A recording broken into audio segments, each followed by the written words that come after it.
Sky Mall, kitties of the air. If you look in Sky Mall, there are kitties everywhere. Kitty drinking from a fountain, kitty sitting on a house. Kitty will annihilate remote-controlled mouse.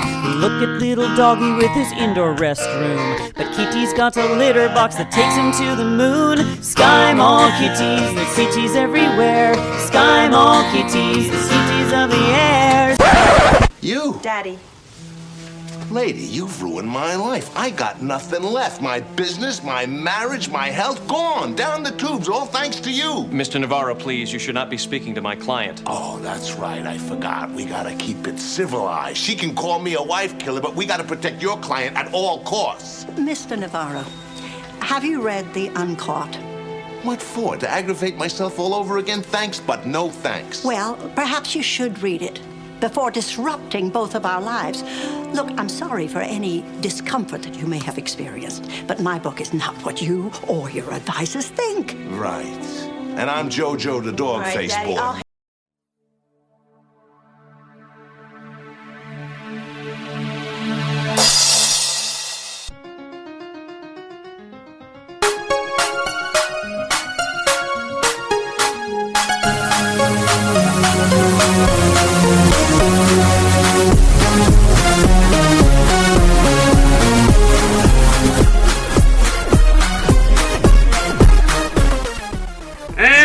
Welcome, everybody, to episode 95 of the Cabin Cove Confab podcast. This is Sean.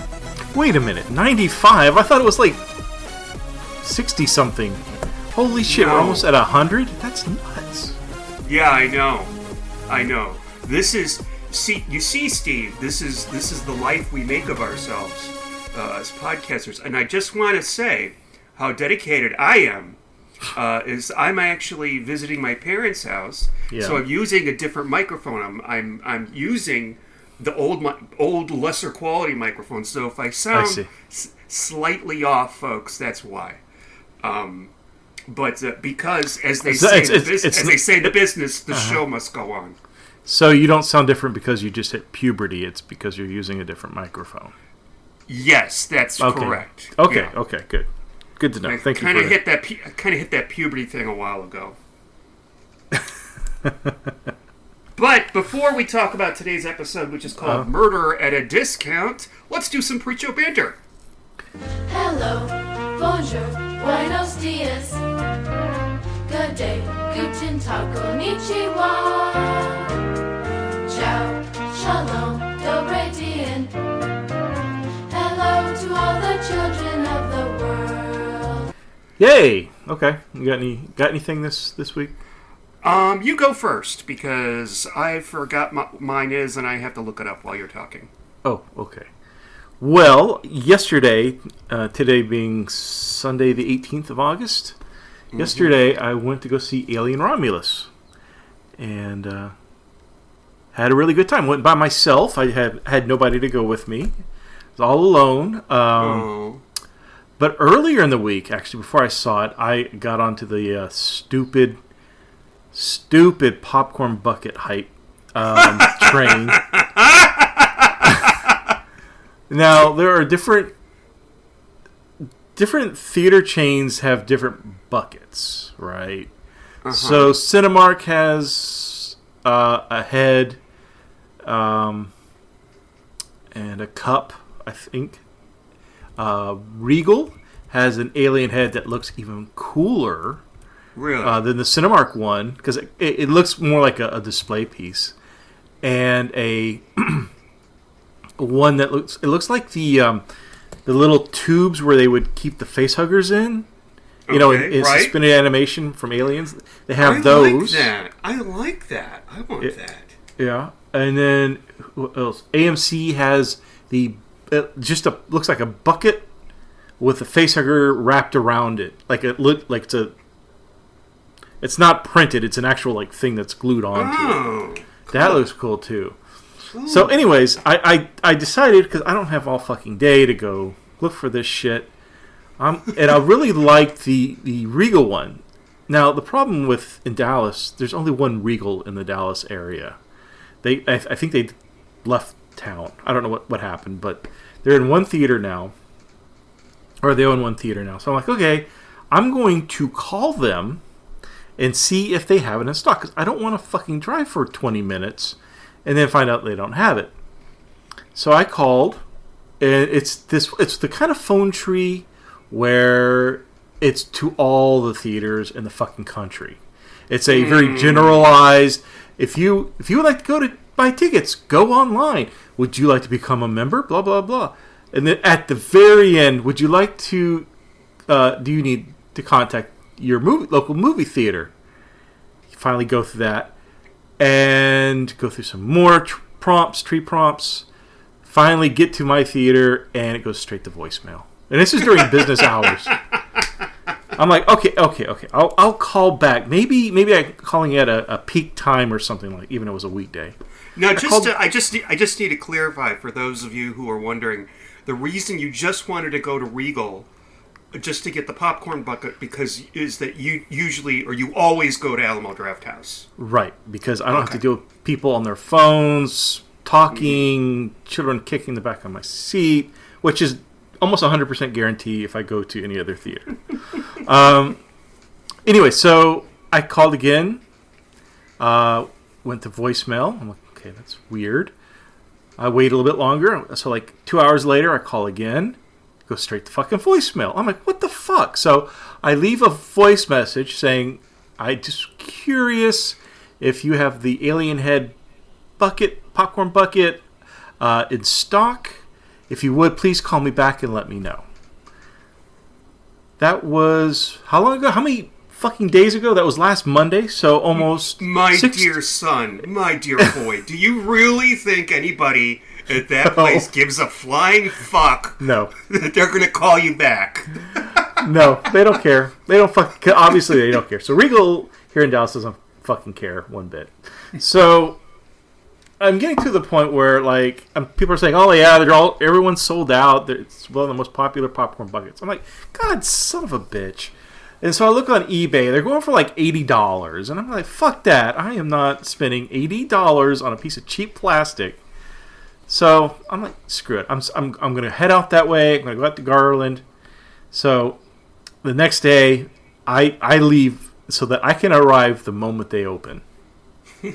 And I walk in, and there's these two dudes who are in front of me, and I can see they've got the cylinder tube ones with the facehugger breaking out. It's like a clear plastic, and it, like, there's a little light switch at the bottom you can turn on. It makes this cool looking green glowing effect inside. And these two guys, I see that they've got one each. And they still have a few left. I'm like, geez, the movie's not even out yet. But anyways, I go up and I ask about the head, because the head's the one I really wanted. And I'm like, oh no, we sold out of those after the first 2 days, like a week or so ago. I'm like, the movie's not even out yet. How can you? Whatever. I'm finding out that scalpers never underestimate the power of nerdery. Nerds jump on that quicker than bug spray on boll weevils. Interesting phrase there. I've never heard that one. But so I'm assuming some scalper went in there and bought like all 50 of whatever their stock was. But they still had these. Now these are kind of cool. And the more I think of, and I did buy the Alien stasis tube, or facehugger stasis tube one. And I did get popcorn with it. I didn't have to buy extra. So they gave me a bag of popcorn, because I didn't want to put popcorn in this thing. And man, it looks really badass. I have I have it on display. It's really cool. I mean, I'm not putting popcorn in this thing. You go online, or you go on YouTube, and there's people who review them. It looks badass. There's a little facehugger crawling around on the side, and I had like a little toy alien egg. And it fits perfectly in it, and so when you turn on the light, oh man, it looks so badass. It's the small things, ladies and gentlemen. Yes. And, so I'm very happy, and I'm looking at the head thing. I'm like, I really don't know what the fuck I would have done with it, but it looked cool. But I'm not spending $80 to get it. So it's too late for that. Anyways, went to go see the movie yesterday. Yeah. I'm really excited. This is... Outside of Furiosa, this movie I was looking really forward to, and and I really like it. And it's interesting because a lot of the reviews are either I hate it or I loved it. It's just one of those. I noticed that. I mean, there are some problems, but quite honestly, I had a good time with it. I had a really good time. There were some moments where it got real intense, and I could feel the toes in my shoes scrunch up because I was like, "Holy shit! How are they going to get out of this?" I loved it. I thought it was great, and there's a couple of surprises in there for you, Sean, when you see it. Okay. I don't want to spoil it for you. Stay away from YouTube. That was almost the relief that after I saw the movie, it's like I can go back on YouTube now because people are posting screenshots and stuff that are going to ruin it for you. But I think Fede Alvarez did a really good job with this. He takes into account. I will say this: he does take into account the other films. It takes place between Alien and Aliens, so it's that middle movie. Awesome. So there's a lot of scenes that look familiar, and that's probably the biggest criticism that I've seen. There's a few others, but a lot of people are like, it's kind of a retread of Alien. Is it about the base where they that they visit in Aliens? Is it like the origin story of how that base got overrun, or No. is it someplace else entirely different? No, but it is on another shake and bake colony. Okay. And they end up going to a space station where there was experiments being done. Okay. So I don't want to tell you any more than Alright. that. So everything the scene, the claustrophobic scenes take place on the space station. Okay. But it's not I wouldn't say it's a beat for beat copy of Alien. It's similar in structure, but it does its own thing. I almost say it's almost like a heist movie as well. Which Alien was not a heist movie. So when I hear people complaining or seeing reviews, people saying, "Oh, it's just like Alien with new characters and more explosions and more special effects." I'm like, no, it's. I can see where they can make that correlation, but it's also its own thing too. So I don't know. I enjoyed it. I think it's good, but everybody's different. Okay, I am looking forward to this thing. I was very much afraid that you were going to say it wasn't good, and then we would have to go see Wolverine and Daredevil, or whatever that fucking movie is. You hate comic book movies. Why would you go see No, we're not going to see that. There was one time I was here, and, all three of us, me and my mom and my dad, went to the theater. To the movies, so we had to compromise, and we saw Guardians of the Galaxy. Oh, I was so mad at myself. Why? Because I was like, you know what? I think I'd rather go see a romantic comedy than see this. Guardians wasn't bad. I'm tired of comic book movies, and I think that one was okay. It's not one I want to see again. It's not the kind of movie that's what I like. But and by the way, before I turn it over to you for pre-show. Okay. I saw a video game trailer I think that you would be interested in. Okay. So I saw it on YouTube recently, and it's called Halloween and Ash versus the Evil Dead double know feature. about this. Yes. Oh, you do? So if you pre-order it, you get like extra characters. Like you can play as Laurie Strode in the Halloween, and then one of the characters from the TV show, from Ash versus the Evil Dead, because there's two games and they're on their own little universe, and I think you might be able to swap main characters. So, like you could have Michael Myers and Ash. I think I've heard that. I don't know if that's true, but I pre-ordered it. I'm looking really forward to it. Very good. Comes out for Halloween. I got to get that casting of Frank Stone game sometime. But anyway. I have not seen a movie. Well, I've seen movies, but I really don't think that you or anybody else listening to this really wants to hear my take on 1970s love story starring Ryan O'Neal and some girl. You don't want to hear about that, do you? Good. Okay, great. I fucking hate that movie. I hate it. Okay. I don't understand why. Anyway, okay. I was like mad that I had to do it for a podcast. But, sometimes I go around, I go on YouTube. As you know, you and I, we enjoy watching a lot of YouTube. And also, for the readers that don't know, Steve and I we're paranoia fanatics. We, ingest anything paranormal. Paranormal. I thought you said paranoid. What am I paranoid of now? Well, maybe that too. I don't know. Okay. Paranormal, yeah. Okay, ghosts, cryptids, UFOs, can't get enough of it. The Loch Ness Monster. Yeah. Bigfoot. So I find this channel, and this guy is, you may even know this channel, because I know you spent some time looking at paranormal videos recently. The channel is called Beardo Gets Scared.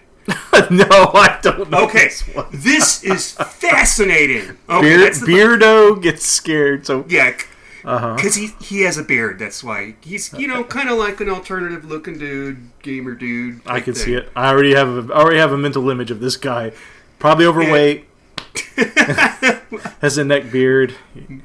Steve, it's as if you short could read hair. my mind.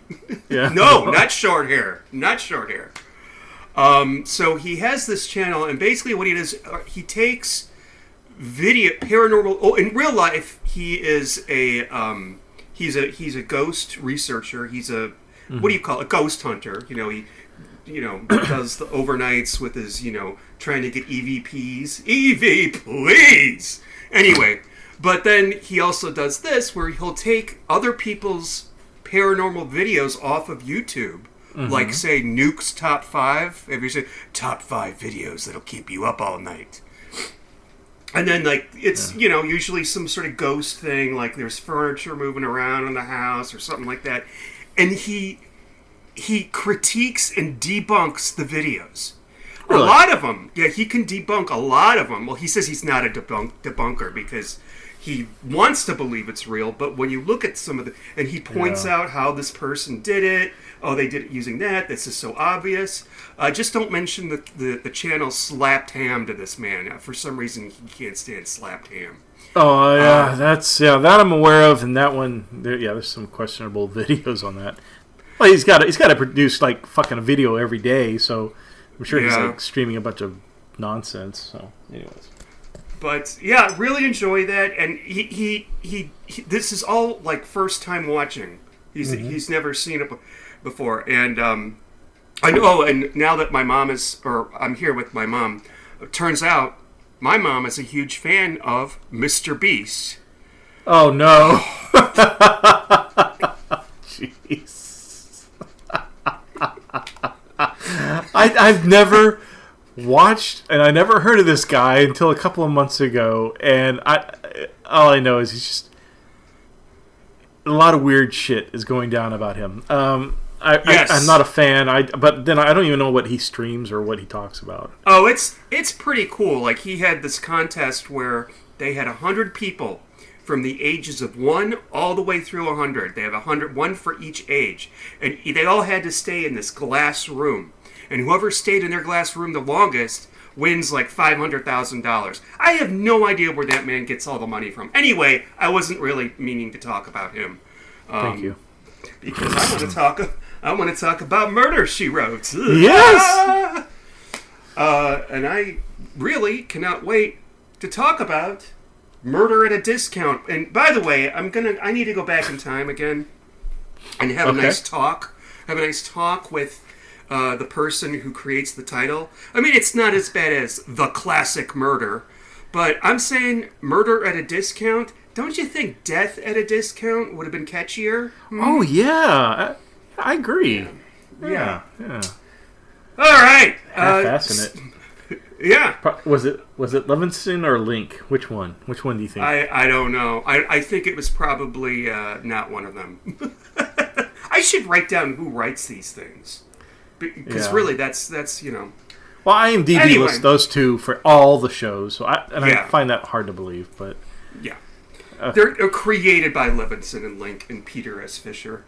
But, all right, now, Just to let you know, Steve, I probably should have waited to do this pre-show, but I usually record in front of a TV with the episode playing. I don't have that luxury today, so you may have to help me along a little bit here if I don't remember something correctly. I don't know why I wouldn't remember it. It's not like I'm on something. Okay. But okay, so tell us, how does Murder at a Discount sound? Begin. Yeah. Well, being a season 10, this is in New York City. Jessica is at the publisher's office. I forgot his name, Tim or Tom, or I've seen this guy before. Ted Hartley. And so Jessica's book, I guess a very popular book, The Uncut, is getting a paperback edition. So they're reviewing covers for the paperback. And they're expecting big sales, big sales. Huge sales. It sold more books than any other book in the history of books. I'm sorry. So Jessica's going to celebrate by going to Hawaii. She's like going to Maui. That's all she wants to do, and that's a running joke throughout. Like, I just want to be in Hawaii. I guess I'm never going to Hawaii. She just wants. She has her mindset on Hawaii. And this actually, she has one of the greatest lines where she goes, "I'm afraid this fruit punch is the closest I'm ever going to get to Hawaii." And I thought, Jessica, you can't go there. There's going to be a murder if you go on vacation there. Yeah, right. Which there was. Have you informed the police the Maui police before you arrive that you're coming? We've got a Jessica alert. Jessica's in flight. Yeah, so Jessica's there with her publisher, and then all of a sudden, she and her publisher get served with court papers. Surprise. They are defendants in a lawsuit. Surprise, surprise. Wait, how's it go? Surprise, surprise. I'm not. So I've never been served. So is that pretty much how it goes down? A guy just like barges in and hands. Are you Jessica Fletcher? Yes. Here you go. Okay. Oh, and are you Ted so and so? Oh, here you go. You're served too. It's like Oprah Winfrey. Yes. Everybody's getting served. Yes, that's exactly what happens. And if it seems like you can get out of a lawsuit by evading the process server, you are sadly mistaken. Because there's other ways they can get to you. It always makes me think of the movie Pineapple Express, where the guy, he's a process server and his car is filled with disguises because he likes to go under. I'm like, never seen the movie, so I picture like there's like a guy pretending to be a bird watcher, sir, and then yeah. I do want to say though, and I know this isn't a plot point, but there's lots of lawyers in this episode. There is, and, yes, and it gives me an opportunity to basically criticize everything that they do. Okay, great. All right, so if you are filing a lawsuit, you must hire a third-party process server to serve it for you. You cannot, the lawyer can't hand you the citation and say you've been served. Because there's a notice of, at one point, the Miriam Margolyes, the attorney, serves the other attorney with some sort of citation. No. Can't do that. Yeah, she's on a bicycle, looking all smoking hot, turns on Jessica's lawyer, and she's like, you can no longer sell or distribute any more of the book. She was such a bitch. I was so upset that he got with her at the end. Anyway, that was I'm sorry. Does every episode of Murder, She Wrote have to have a hookup at the end? What's going on? Wait for it. That was nonsense. There's another scene where Jessica and Dave Navarro, played by George Siegel, we'll get to him in a second. Yeah, that's great. They're having an argument in one of the lawyer's office, and the other two lawyers are just standing there. Like, seriously, guys, you need to break it up. You can't. This is not professional. And then there's one other thing, and I think it was when I know what it is. Jessica, at what point, goes to see who's the lady lawyer played by Miriam Margolyes? Rachel Navarro. Yeah, Rachel Navarro. She is Dave Navarro's daughter. Mm-hmm. And Jessica goes in there. That is a huge no-no. If you are represented by an attorney, you do not go and talk to the other attorney without your attorney present. And even worse, if you are the attorney, don't do that because you can get sanctioned and possibly lose your bar license. Interesting. That's all I have. That's all I have. So let's get back to the episode.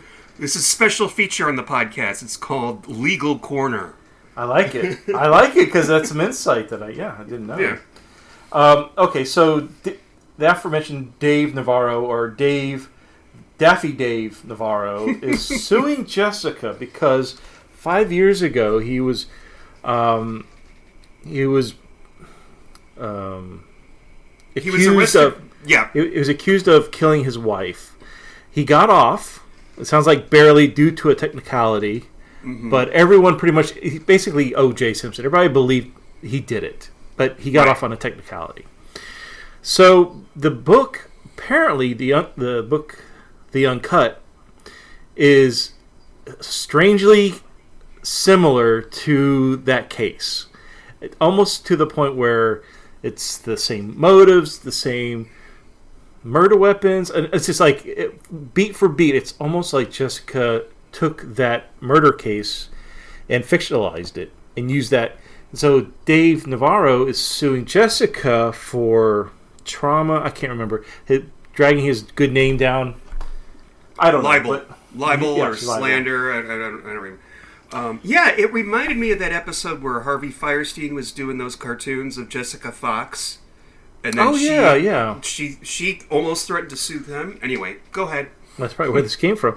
But, so Dave, as I will now be referring to as Daffy Dave, because that's his persona for a discount electronics store called the Video Dome or Drome or something like that, which I wonder, my mind flashed back to an earlier season 3 episode. Oh, I knew it. Yes. No Accounting for Murder, which we did not too long ago, where we had Marty Giles, who was played by Ron Mask.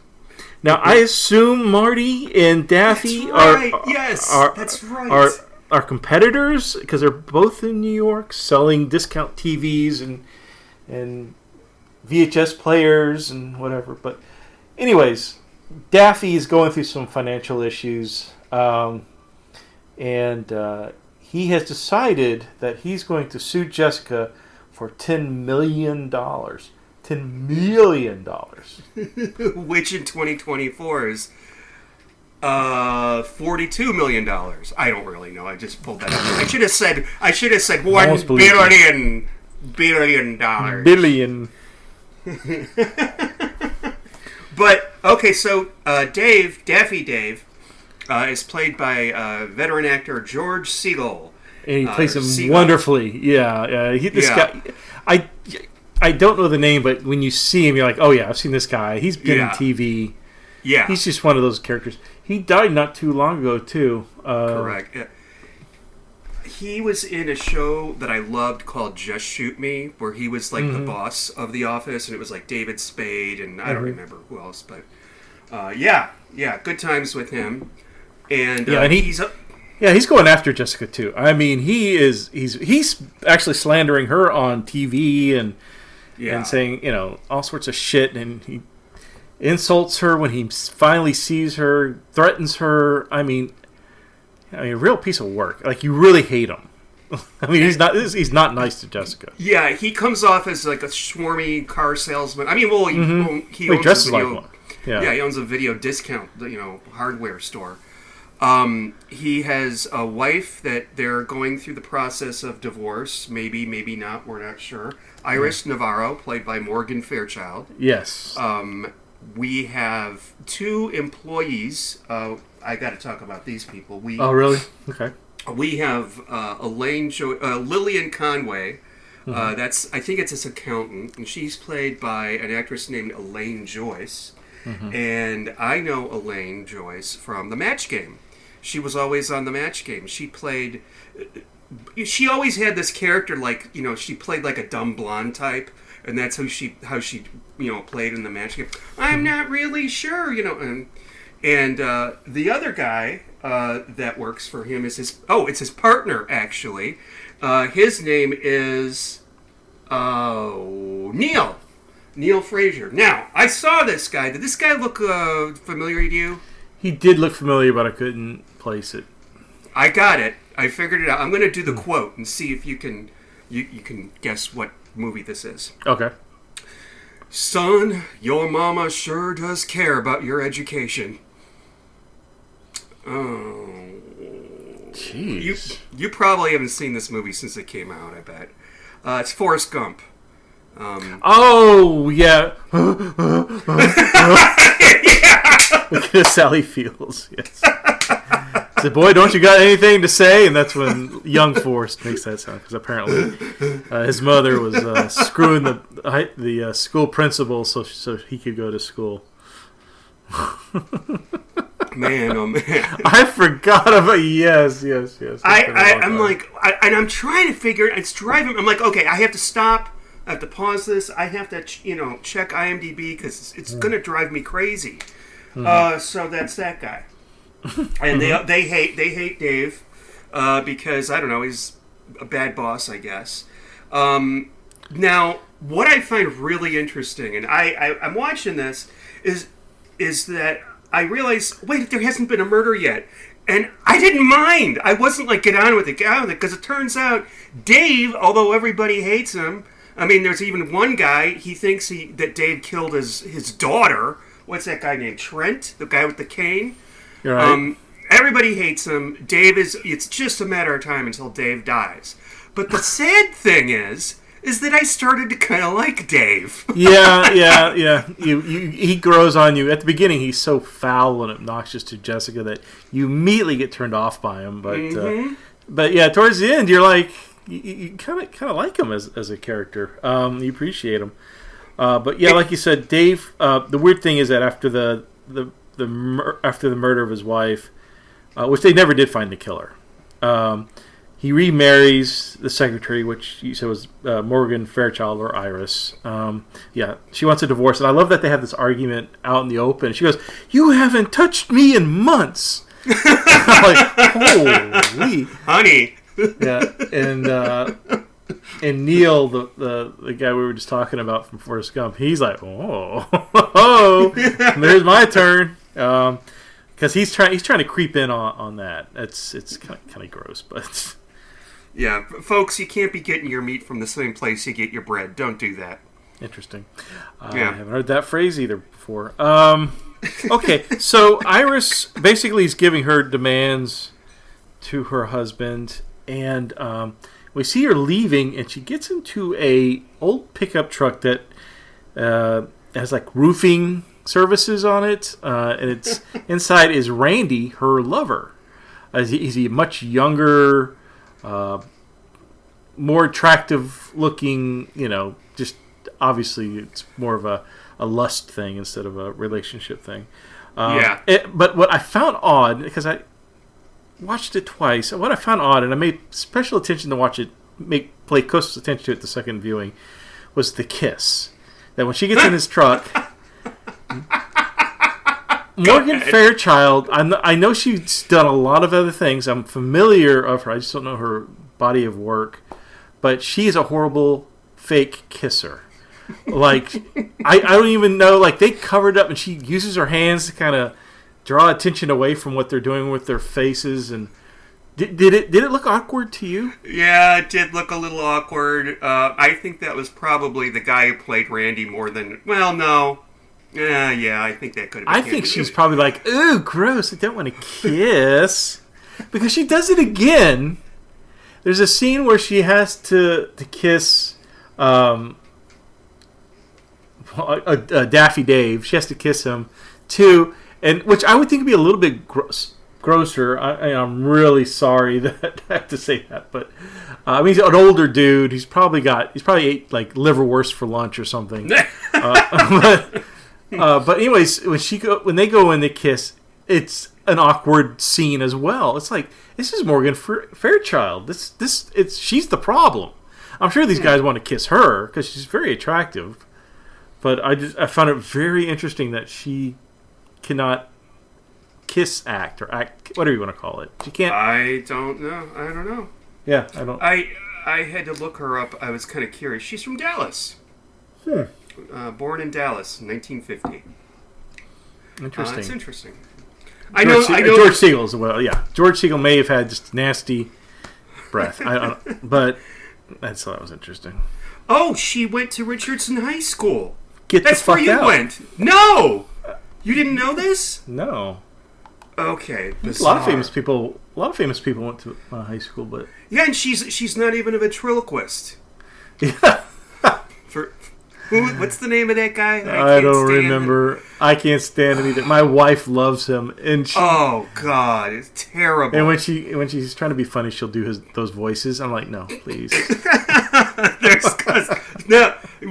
Jeff Dunham, is it Jeff Dunham? That's it. Uh-huh. Yeah, and him and that other guy that played the killer ventriloquist in that Mrs. Columbo. Turns out they both went to the same high school. Who knew? Yeah, there must have been a program in the 60s and 70s for ventriloquists at the high school. I don't know what it was. I have actually researched that issue, and I cannot find any answers. But I'll bet you, well, no, Jeff Dunham is much younger than the other guy. I don't know. I'm not going to focus on it too much.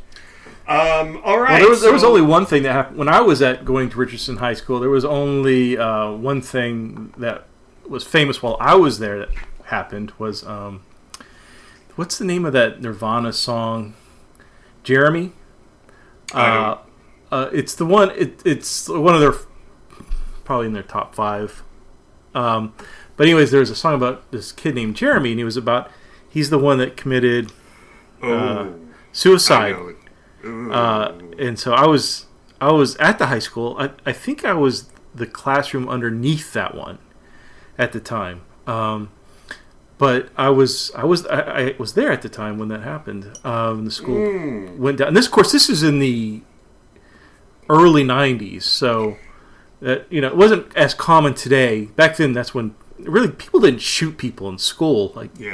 More common now. But I will say this: I don't know if I've ever said it on the other podcast. I don't know if I ever told you, but the class that he was in was English.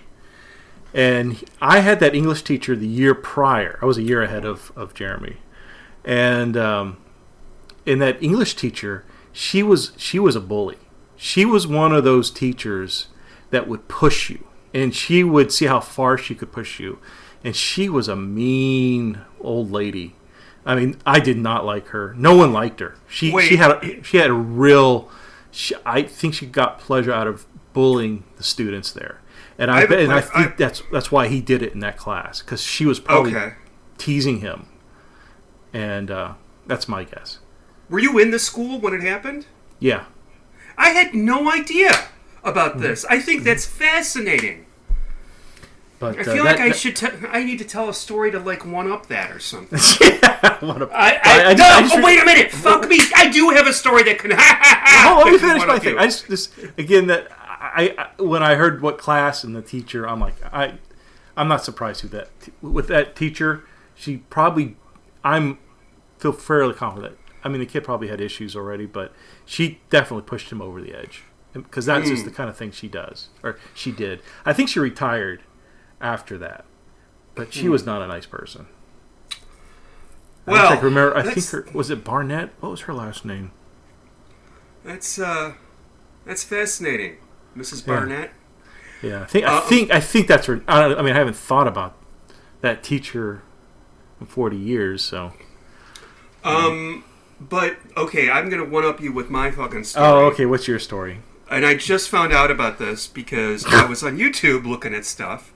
Do you remember in the 90s there was that Jenny Jones episode about the same-sex crushes, like this guy has and then this guy came out, told this guy he had a crush. The guy just went nuts and killed him. Not on the show. Like the next afterwards day or something. Yeah. I was at the taping of that show, and I finally found the show. I don't know how long it's been on YouTube. Are but you I in the found background? it. I'm there, baby. Yep. Look for the dorky kid with the cute bowl 90s haircut, green shirt, and a white V-neck sweater. Because that's how we rolled back then, baby. I will watch it now after recording. I'm going to pull that up. I want to see what a young Sean looks like. Wasn't bad looking back then, but anyway. Really, you know who wasn't bad looking? Angela Lansbury. How the fuck did we get? By the way, this character Randy, I thought that he was going to be like suspect numero uno, but we just see him in 2 scenes and that's it. Jessica never really talks to him. Or anything. They kind of set him up in a way because he's sitting outside the store when Daffy is killed. But all we know is that he's sitting outside the store, so it kind of sets him up in a way.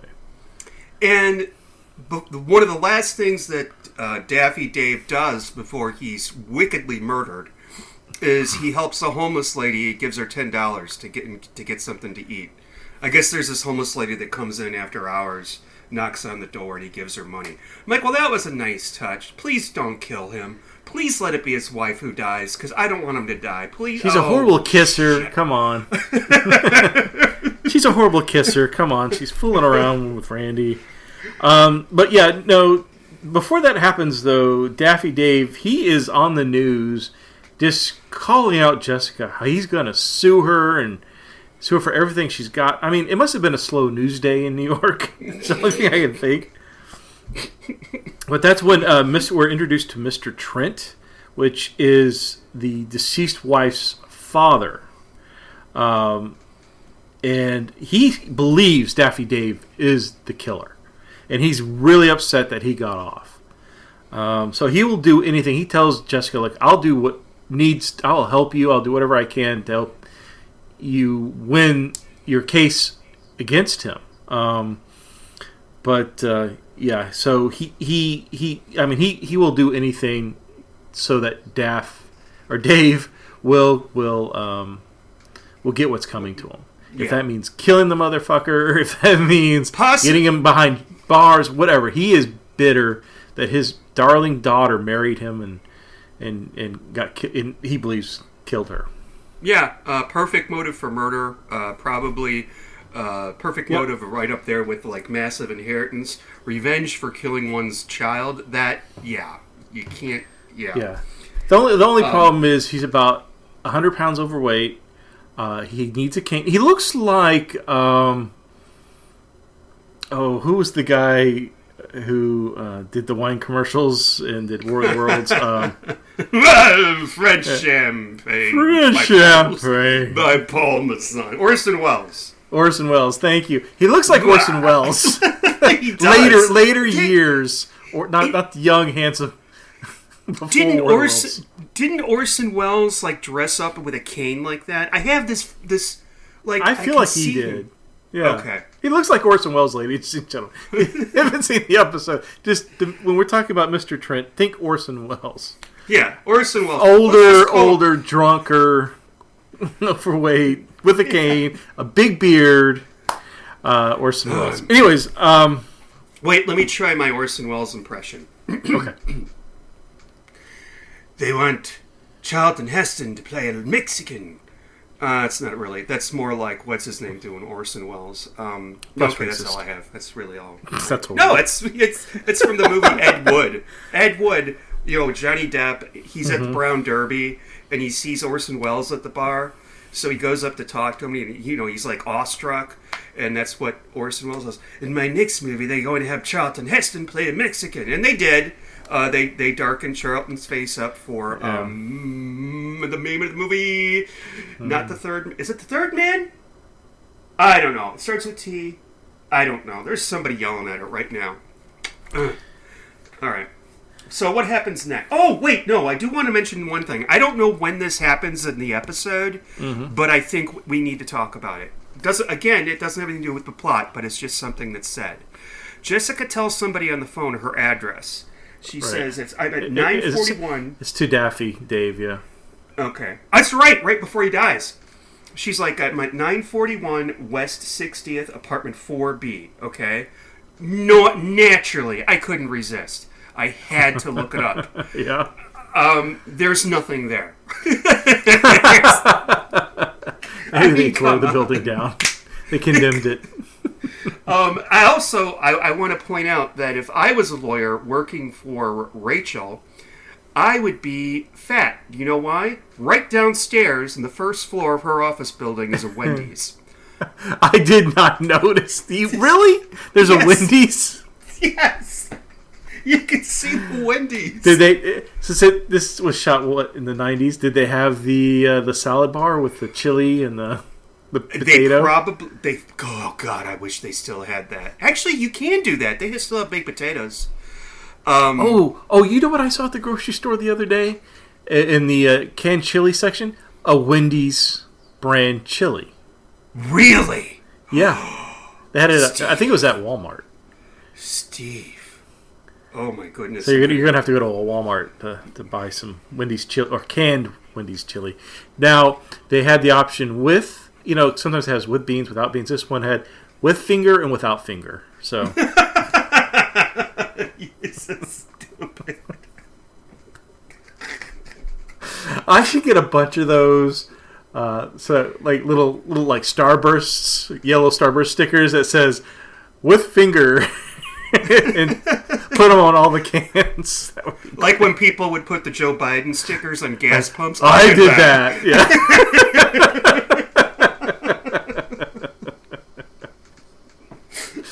Oh God. And yeah. So where were we?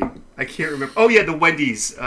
And so Dave, he's very close to death now. Oh, he's yeah, reading I'm Jessica. sorry, my mind had a transition. Dave, not from Wendy's, but from the episode. Yeah. Oh, I want some Wendy's, Steve. Oh God. The closest one is like miles and miles away. I can't understand why you like that place. Oh my God, it's so gross. Jessica calls her friend Artie. We haven't talked about Lieutenant Gilbert. Is that right? Artie Gilbert. Artie. I was going to call him Artie. Yeah, Stan from the Golden Girls. Herb Edelman is the actor. So he was Dorothy's ex. Stan, not now. That's my B. Arthur impersonation. That's just as good as your Orson Welles impression. So okay, wait. I'm going to ask you a question. It's really gay, but this is what gay guys talk about. Okay. If I was on the Golden Girls, which one would I be?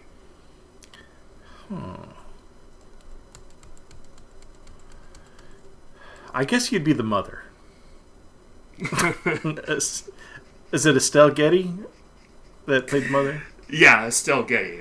What was the name of the mother? Sophia. Sophia, that's it. Yeah. That's a shame. Okay, what were you hoping for? You were hoping for the horny one. No. Dorothy, with her acerbic wit and comebacks. I was going to pick you as the mother. What? Okay. Let me. No. Hear me out. You told the alien popcorn story. Yeah. And I could just hear, Sophia telling that story and complaining about it the whole time. I had to drive all over town. Do you know how many times that is? And you don't want to say you're Rose, because she's the dumb one. She's an idiot, but she's funny. Yeah. She gets the laughs. Yeah, she's adorable. She's adorable. Yeah.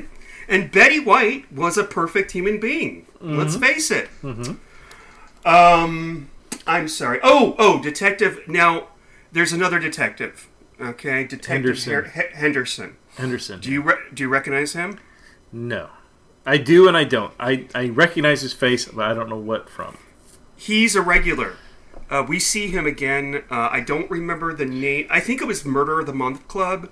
He was the detective that was buying all the gadgety stuff. That's right. Yeah.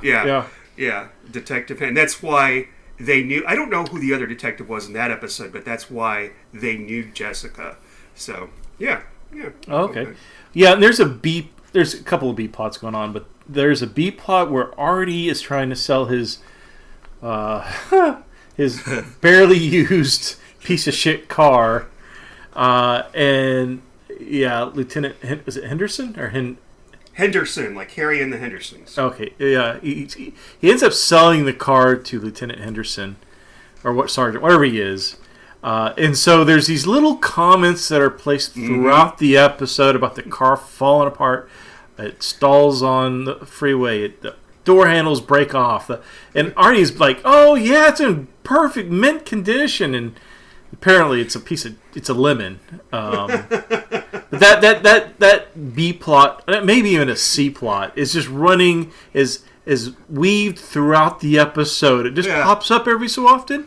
Is this like a random thing? Like Jessica will be on the phone with Artie, and she goes, "Oh, Henderson likes the car, huh? Okay, goodbye." Like it's just random. Yeah, I like that. That's so funny. It's just like the Hawaii thing. Like it keeps being brought up. Like, well, it's like Henderson. That's all. Henderson is more concerned about that selling that car than any of his cases that are on his desk. Specifically, the one that Jessica is being accused of, or at least the case that she's working on, to clear her name. Yeah. So, yeah, she enlists his help, but wait, there's a murderer. So Dave gets Jessica on the phone, and he's like, "I got to talk to you in person. I'll be right there." I don't know why he had to talk to her in person, but that's how people did things back then. Especially if they're old people. Well, should we talk? Wait, should we talk about the deposition, or did we kind of already cover that? Oh, I did want to talk about that because that pissed me off too. So I know. I figured you had some insight there. She gets served with a lawsuit, and then her lawyer's like, "Well, you can't go to Hawaii. You have to go to a deposition tomorrow." No, it doesn't work like that. You don't just set a deposition the day after you serve your defendant. You don't do that. Because they have to schedule. They have to plan. Yeah. What if you're having surgery the next day or something? Yeah, exactly. That pissed me off. And when they do the deposition, it really pissed me off that I don't know what she asked Jessica, but Jessica starts talking, and the lawyer says, "I didn't need for you to editorialize, merely explain," or something like that. I'm like, you can't say that to say. She's answering your question. Don't be a snotty bitch. Well, and did we bring up that the lawyer is Daffy Dave's daughter? Oh yes. Yeah. Okay. So she's the daughter. Which is that would that be frowned upon? I mean, is that allowed to have a relative be a lawyer for you? Like I would think that they would suggest somebody, like maybe another person in the practice, or I was actually I would give it to somebody else in the practice. It's not unheard of, and when somebody I've seen a lot of times lawyers will represent their spouses, and I don't like that because they take it too personally, and as a lawyer you shouldn't take your case personally, and for obvious reasons she was taking her dad's whole thing really personally. But it's not unethical. I just don't think it's professional. It's not professional. Yeah, it's like you're not going to get disbarred for farting in court, but that's definitely unprofessional. And then to schedule an appointment with your father while Jessica's waiting in the waiting room with her lawyer Woodman. Like I would space it up by 30 minutes or something. Like you don't want a confrontation in your lobby. Absolutely, but it's for the story, Right. Well, I kind of liked it. At one point, Daffy Dave says something to Jessica. "What do you think I am, the two-headed boy, JoJo, the two-headed boy?" Which reminds me, I need to Google JoJo, the two-headed boy, or the dog-faced boy, or something. I can't remember. Or the tennis wore tennis shoes, or what was that movie? The computer wore tennis shoes. Oh, with it was a Disney film. Kurt Russell. That's right. Yeah. But Jessica. yeah, well, no. During the whole episode, we're also learning a little bit more about what the similarities between the actual case or the murder of Daffy Dave's wife and Jessica's book. And Jessica's whole thing is like, there's no way it's fiction. I was in Cabot Cove and I wrote it, and there is no correlation. I didn't get inspiration from this case. But slowly, as she's learning more about the case, she's like, yeah, there's a lot of similarities. I mean, there are a few differences. Like, one of them is that robbery is part of the murder. And in the book, her book, it's over these upside-down rare stamps. Mm-hmm. But in real life, it was over an expensive necklace.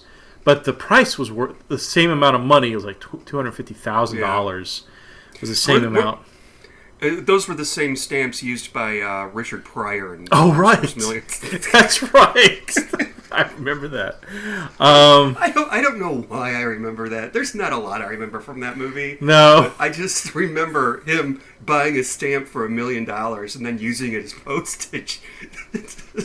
And the lawyers get the mail delivered, and they're like, they look down and they see it's been processed. Oh my god.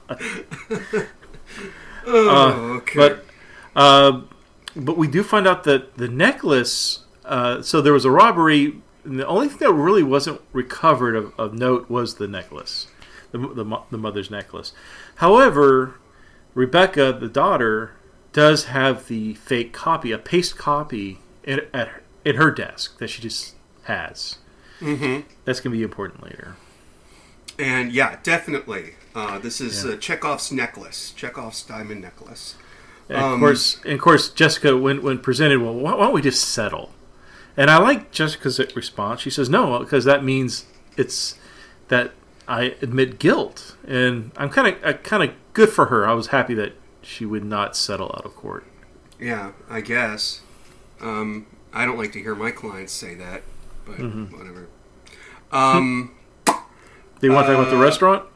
The restaurant? Which restaurant? Well, they're in this really posh restaurant. Jessica and Ted are eating lunch, and that's when Iris, Morgan Fairchild, shows up, and she starts yelling at Jessica, like, I hope he takes you to the cleaners! And I like Ted, the publisher. He snaps his fingers. Marcel, take care of this. Get her out of here.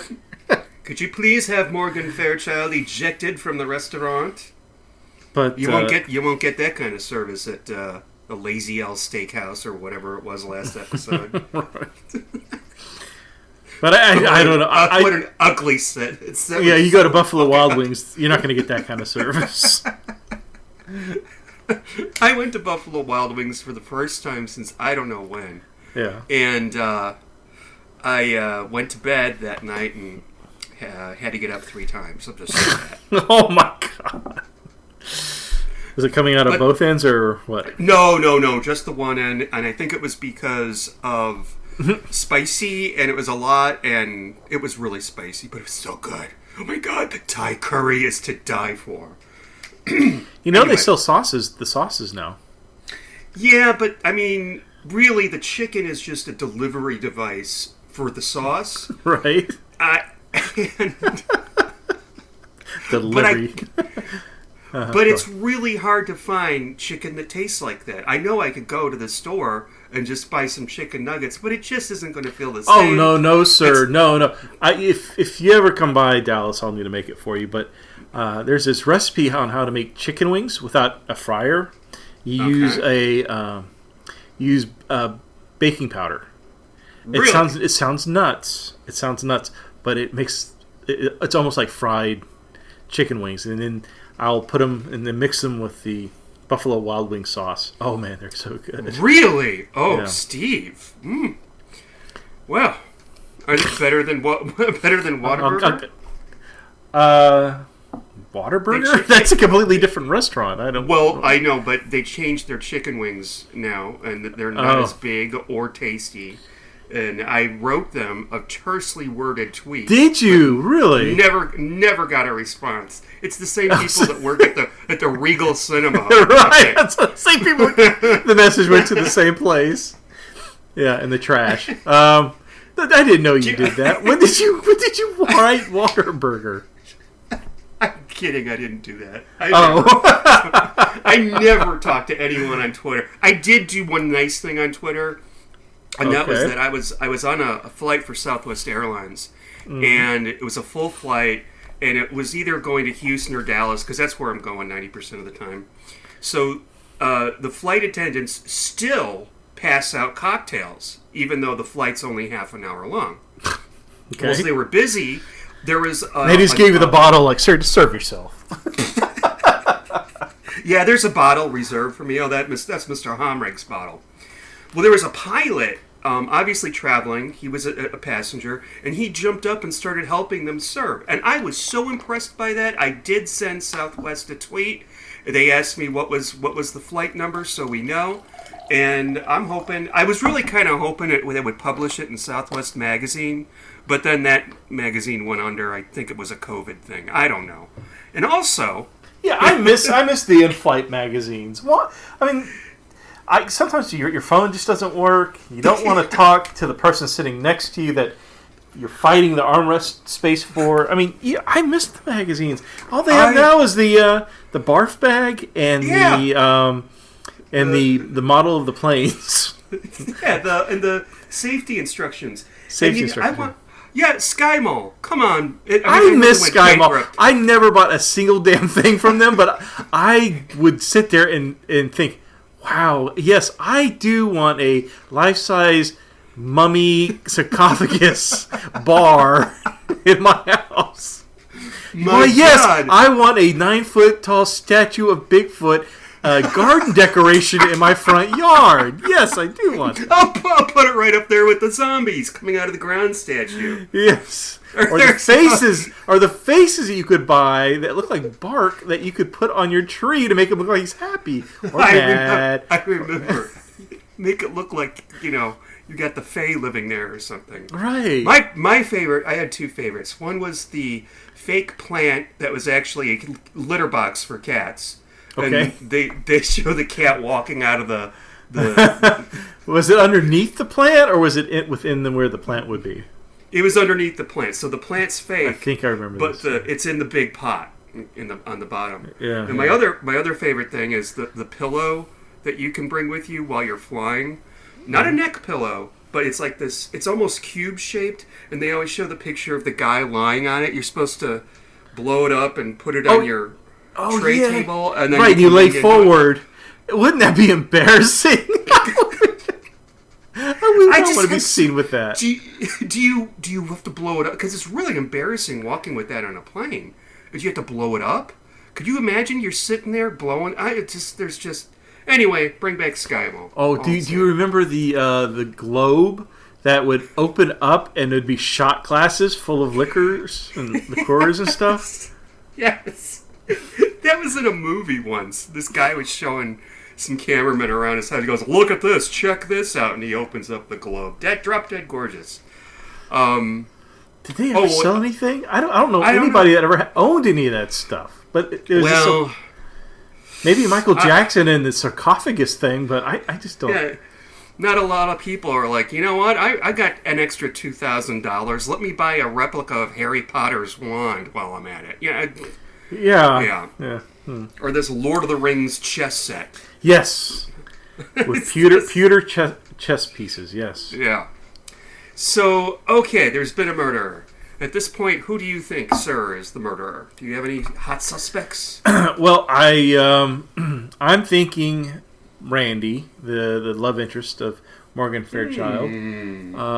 I'm thinking possibly the daughter, because she meets with Mr.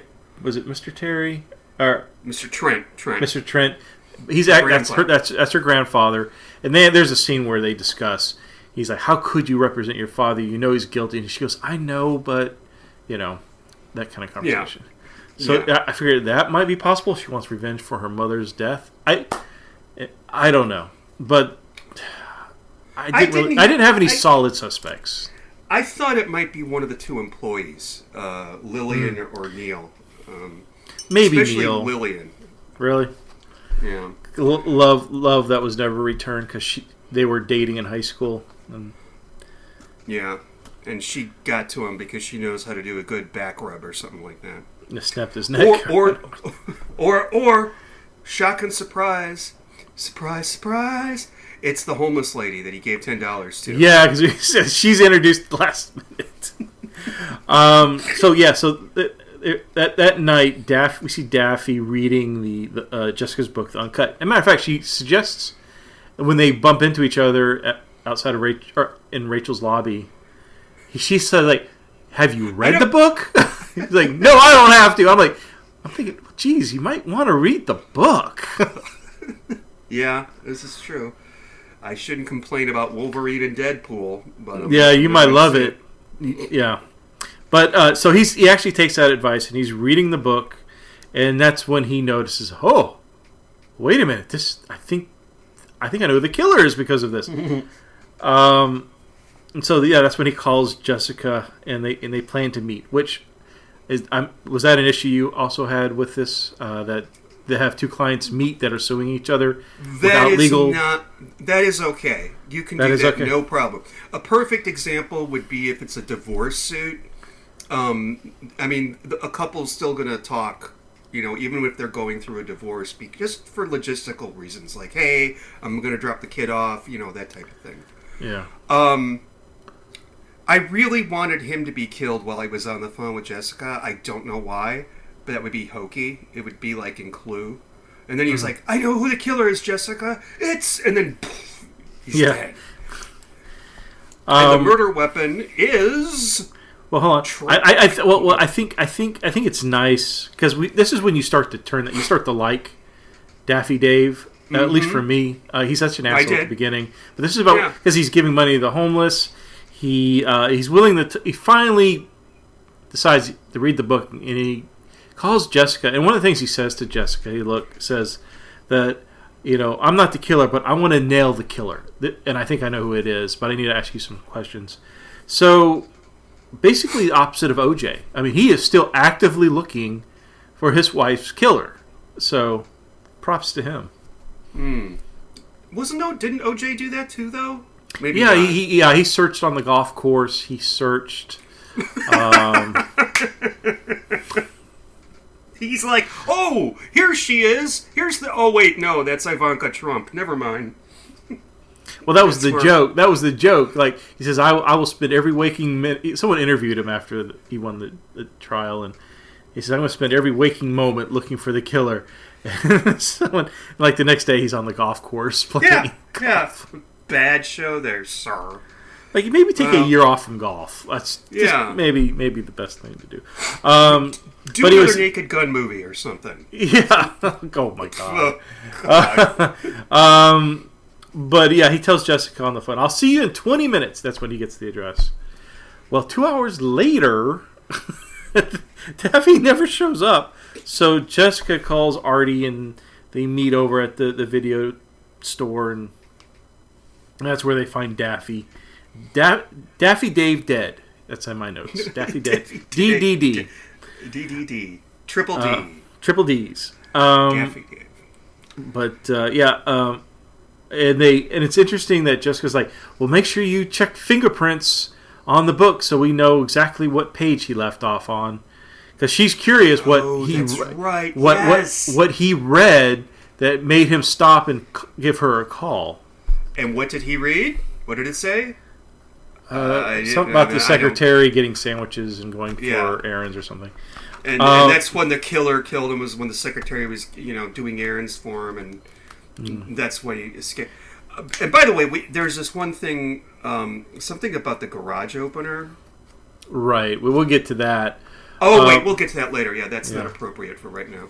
But what I find hard to believe, there's a few things in this episode that I find hard to believe. But one of the first things is that I don't think Dave, being the kind of person that he is going to go out and buy a brand new hardback copy, especially with the paperback out, right? But he bought a hardback copy of the book, and It's like a $30 book, even in 1993. Yeah, I'm feeling he went to the local half price bookstore, and probably got a used copy, which would be fingerprints all over that sucker. Yeah, So- this is true. I honestly don't think he bought a $30 copy of that book, especially since he's so averse to wanting to read it. Like, I'm not spending $30 on this. You know, and I know why they do Probably went to this. the library. It's probably where he got it.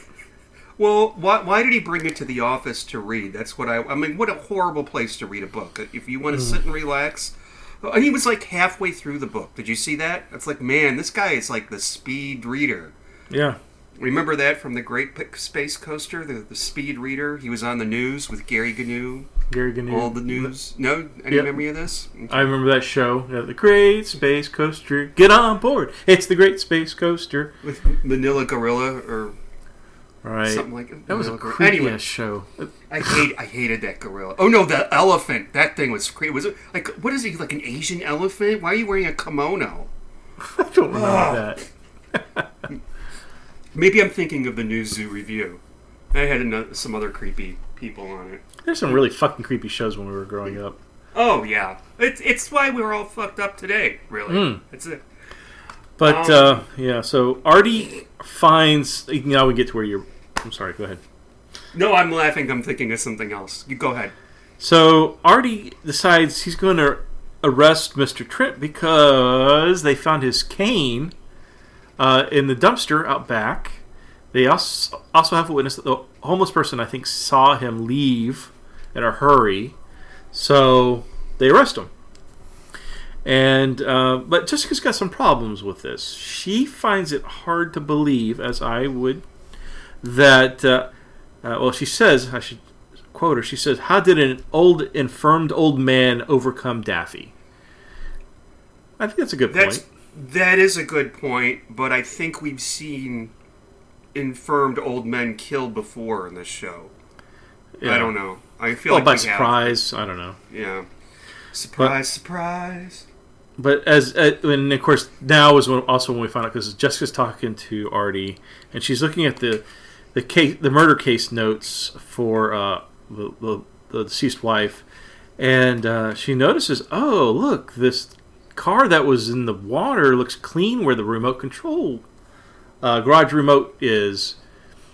So she's like, well, was that ever found? And no, it's still missing. So an item that was never returned was the garage door opener, which was a clue in the book. And she feels like that was what helped, I guess, Daffy kind of come to a conclusion who the real killer was. Yeah. So what happens next? At this point, oh, go ahead. No, I said I almost want to. Because I don't have it in front of me. That's why I can't. Oh, that's why you take notes. I do. I've got notes. Here's I wrote down the address. I wrote the fruit. I wrote this fruit punch is close as You I'm like ever the fruit getting punch, to yes. Hawaii. Oh, I love that. It's like Jessica just always has something clever to say. It's Do you sort think of, Do you think it was Hawaiian Punch? Do you remember Hawaiian Punch? Oh, I love Hawaiian Punch. That's not around anymore, is it? I think that's gone. No, it is. I think. Is it? I think. Yeah. Huh. Don't tell me it's gone. I mean, I can't drink it because, my delicate condition. This I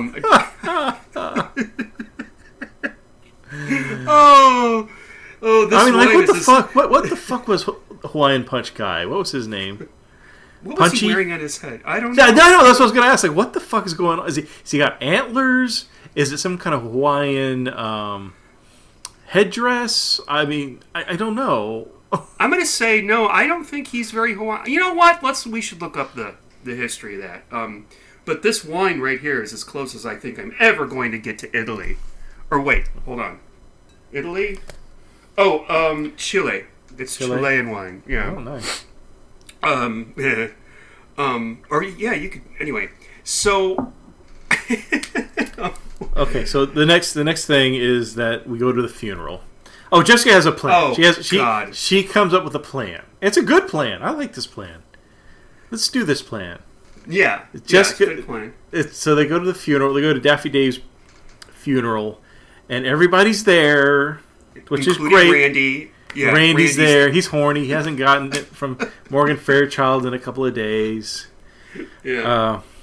Anyway, yeah, she dumps him, by the way, ladies and gentlemen, at one point, because she figures out, oh, he's just in it for the money. Wait a minute. I just realized something. I the whole time I'm thinking Morgan Fairchild. I know she's an actress, obviously, but I know that name, and it just came to me. Lady Elaine Fairchild from Mr. Rogers' Neighborhood. Isn't that her name?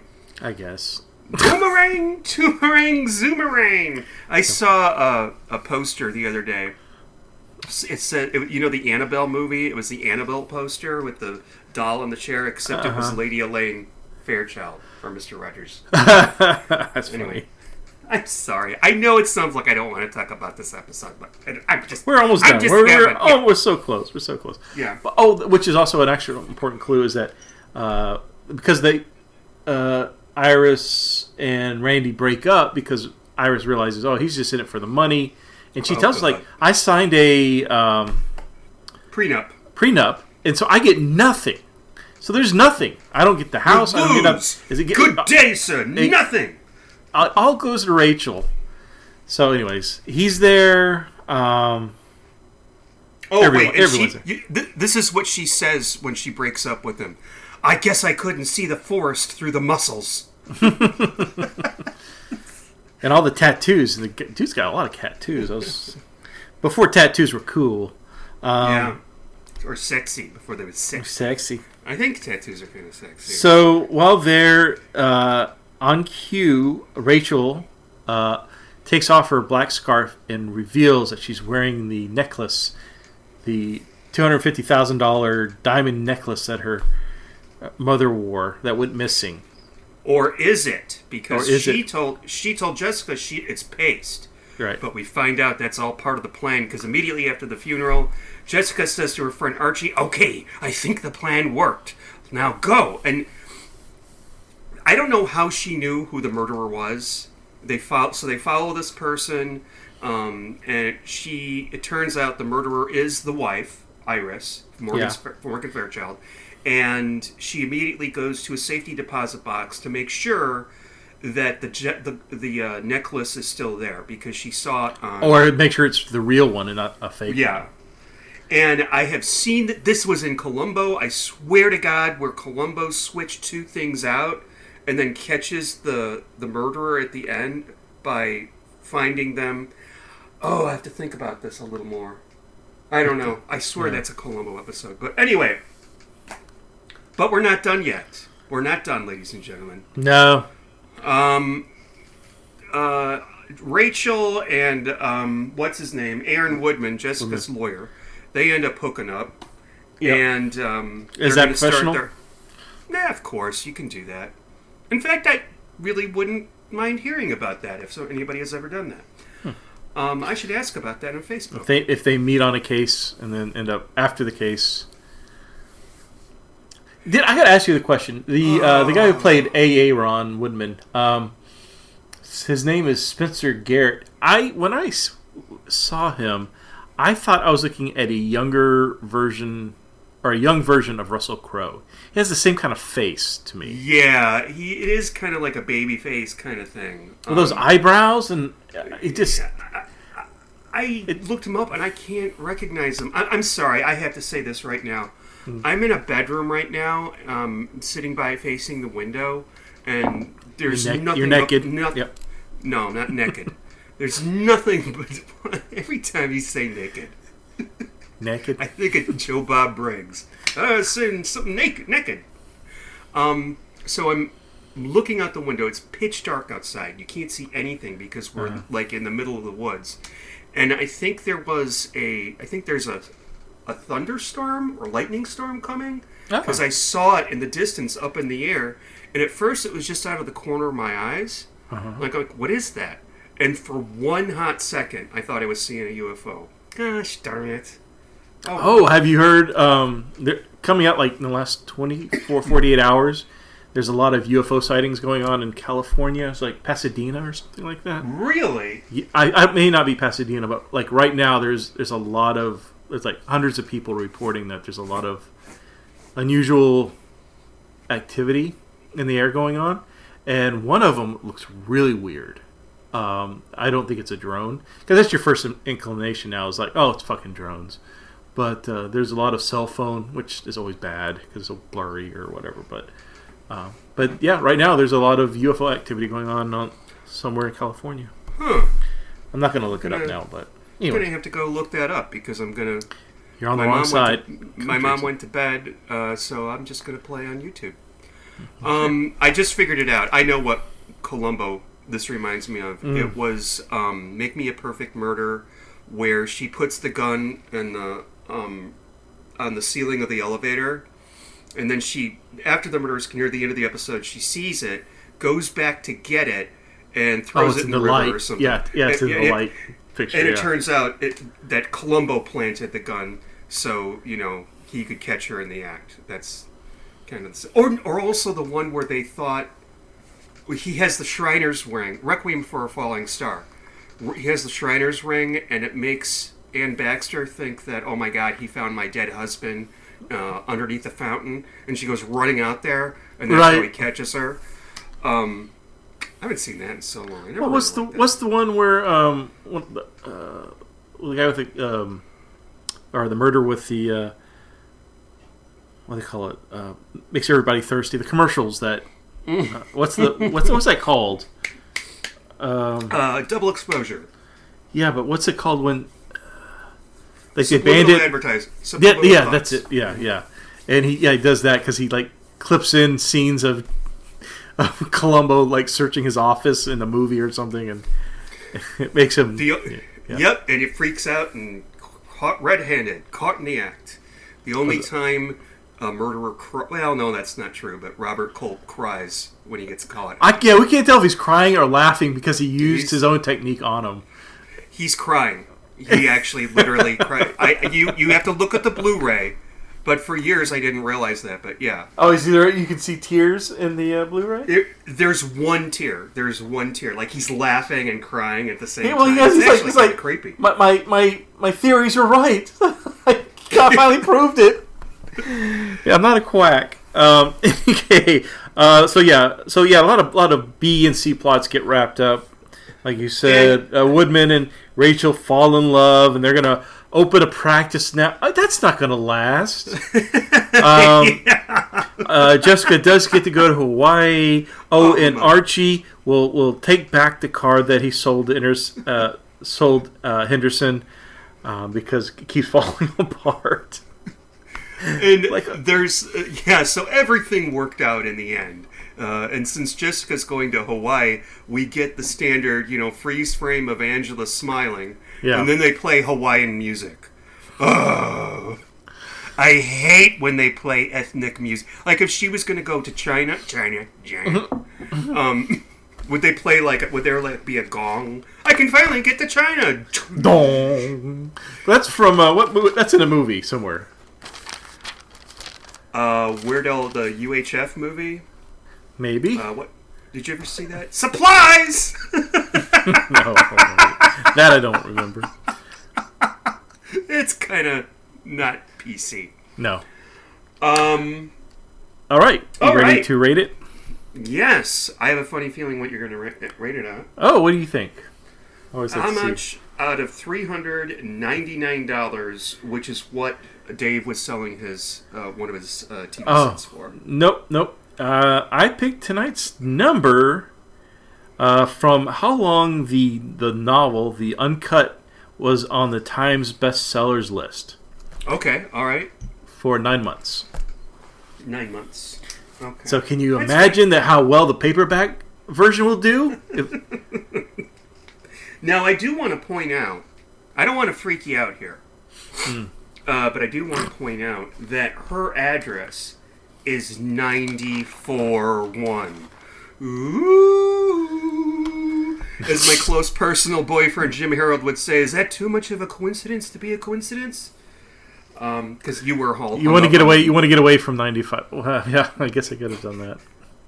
Okay, I really like this. I really enjoyed this, and I think also we hit a dry spot there. It was like 4 episodes in a row I really didn't like. I'm not saying I hated them, but they were not memorable. Right. I saw this before, and I think I saw it when we did Northern Explosion, because it's on the same disc. I didn't remember it, though. I didn't remember anything about it. I didn't even remember who the victim was, although it seems to be obvious it's going to be Dave. So out of 9 months, I'm actually going to give this a 7. I'm going to fuck it. I'll give it an 8. And you know, I made fun of like all the lawyer shit, but I like these little touches. Like I like the whole the used car story. You know, the story between these 2 cops. I like the fact that they decided to reuse those characters again later on. I like the Hawaii thing. That was, even though I just thought it was nice. I thought it was a great, and the mystery about his former wife. I mean, they did a really good job of taking what I think is kind of a complex mystery and squeezing it into a 45-minute format. And then on top of that, they still had time to have these scenes with Artie and Henderson talking about the car or, whatever. You know what? There's probably somebody who wouldn't like it because they didn't like the ending. Like, it shouldn't have been the wife. That's too obvious. But I don't care. A lot of times, it is the wife that did it. And we should say she did both murders. She killed the wife and killed Dave. Yes. Yeah. Yes. She is actually probably a very evil person in real life. And a horrible kisser. Yeah. And it's funny. I think at one point, I was like, maybe it is Rachel. But I'm like, no way. She is not going to kill her dad. It would have to be for like a really dark reason. Like Funeral at 50 Mile. Dark reason.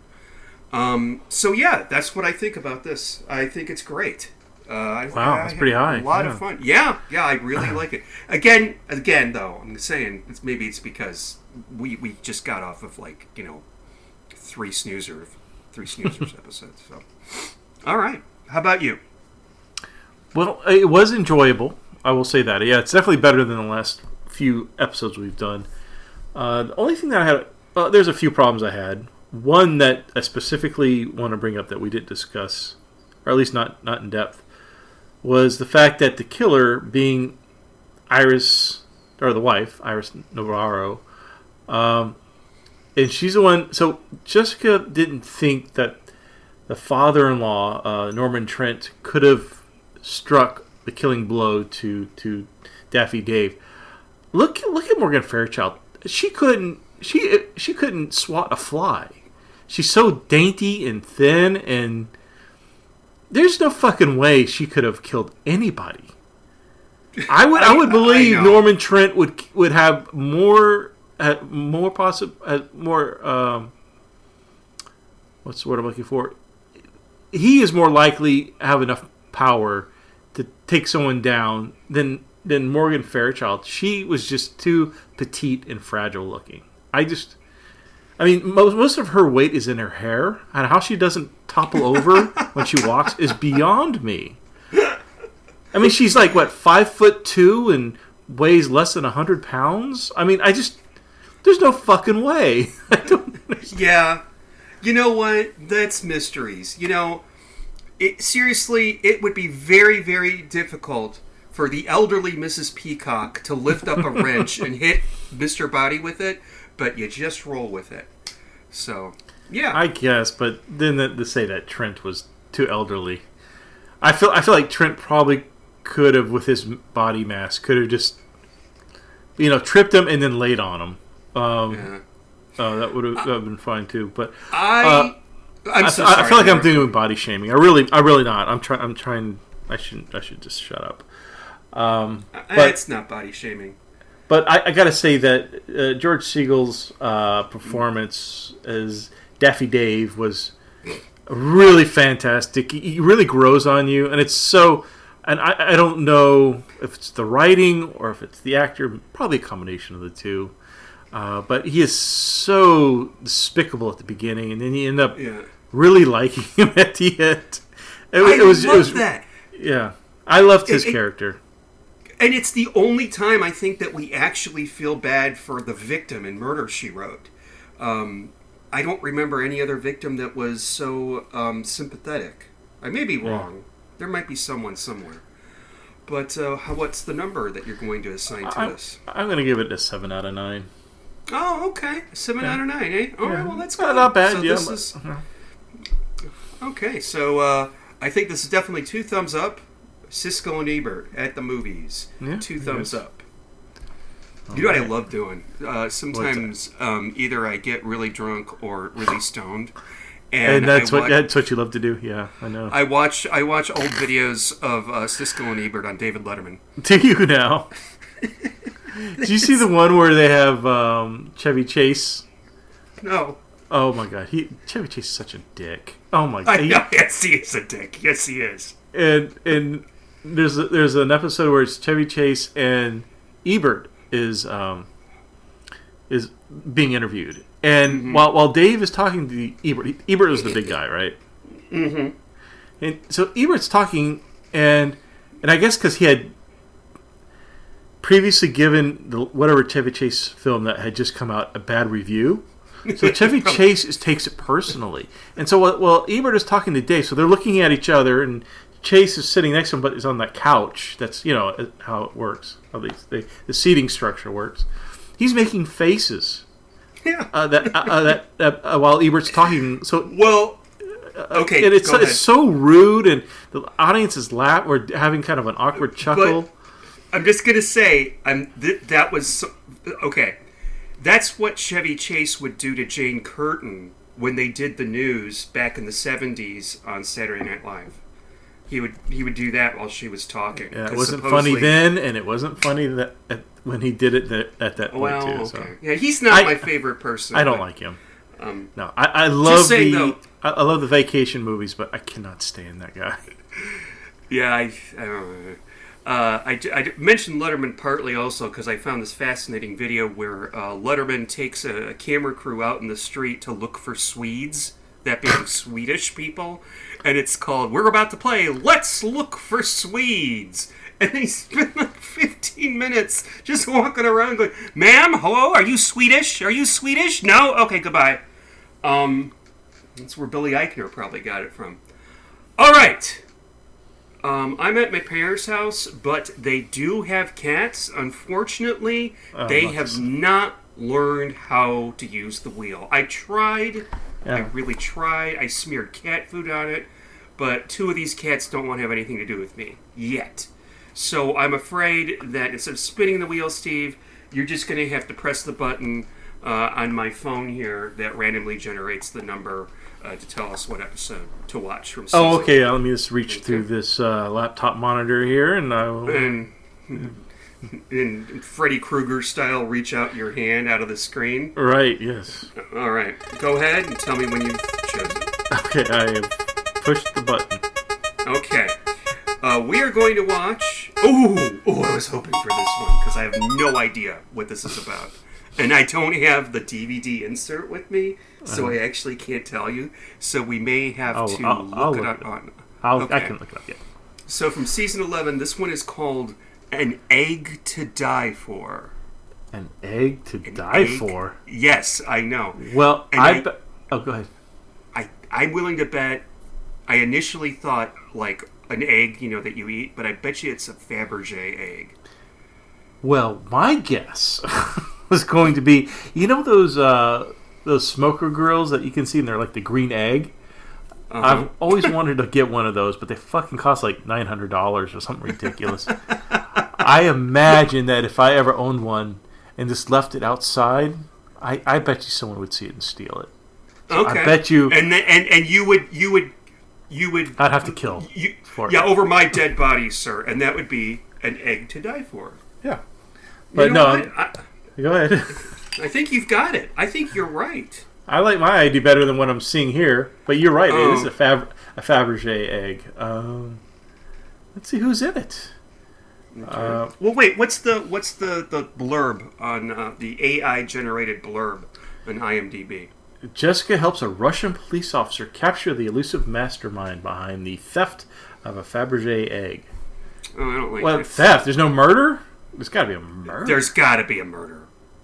I got to have my pops. So Efren Figueroa, I've seen his face in Murder, She Wrote before, so Okay. maybe he's a returning character.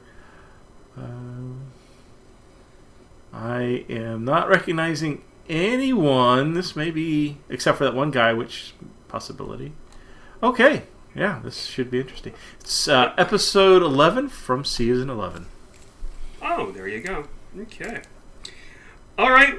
With that, Steve, I think that we've exhausted our Murder, She Wrote whatever for the evening.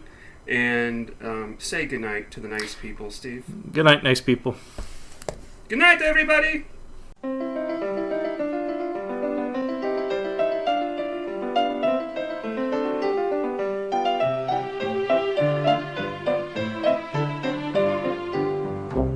Thank you for listening to the Cabot Cove Confab. If you've enjoyed it, please leave us a favorable review on Apple Podcasts. Also, feel free to reach out to us on Twitter at Cabot Cove Confab or email us at cabotcoveconfab@gmail.com.